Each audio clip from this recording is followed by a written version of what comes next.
The way that emotions are triggered is actually quite complicated. So when we're triggered to an emotion, there's three parts. So let's take it one part at a time.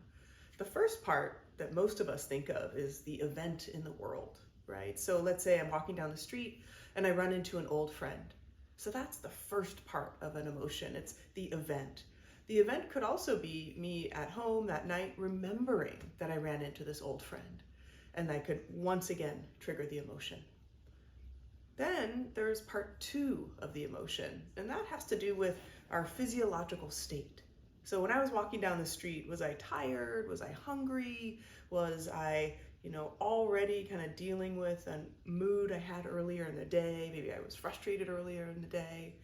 So that will really color and shift how I experience this person I'm running into.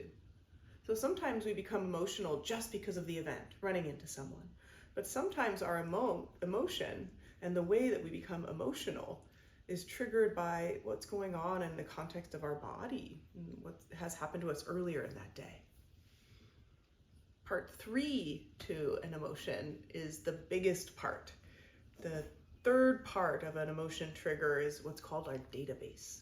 And the database is, you could think of it almost as a storehouse with all of our old stories and scripts, some of them even that we've learned from our parents, some of them we've learned in our own interactions. Some of them might be specific to the event, right? So if the example is running into an old friend on the street, my database could include many stories and experiences with this friend. But it could also include stories that are older, stories of, wow, I'm not good at keeping in touch, like I'm a bad friend. Or the story could be, nobody cares about me the way I care about them. This friend hasn't reached out to me in years. And I could totally forget that I also haven't reached out to them.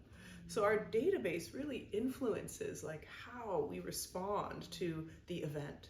It's not just the event. It's not just running into someone. It's not just how we feel in that moment, being tired or hungry.